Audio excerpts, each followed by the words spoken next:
মামুনি, আপনার জন্য বিয়ের সম্বন্ধ দেখেছি। ওই সারাদিন ওই মোবাইলের ভিতর ফেসবুক না করে বিয়েটা করে উদ্ধার করেক দিনই।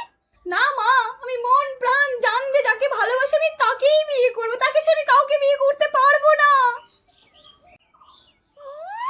লহর ছাড়া কোনো ছেলে আমার স্বপ্নেও আসে না মা, আমি ওকে ছাড়া কাউকে বিয়ে করতে পারবো না এ জীবনে।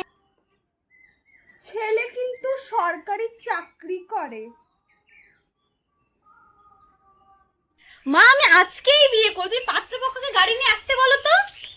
ধুর, আমার বরটা যে কখন আসে, বরটাকে না দেখে আর ভালোই লাগছে না। আমার বর কোথায়, আমি বিয়ে করবো, বিয়ে করবো।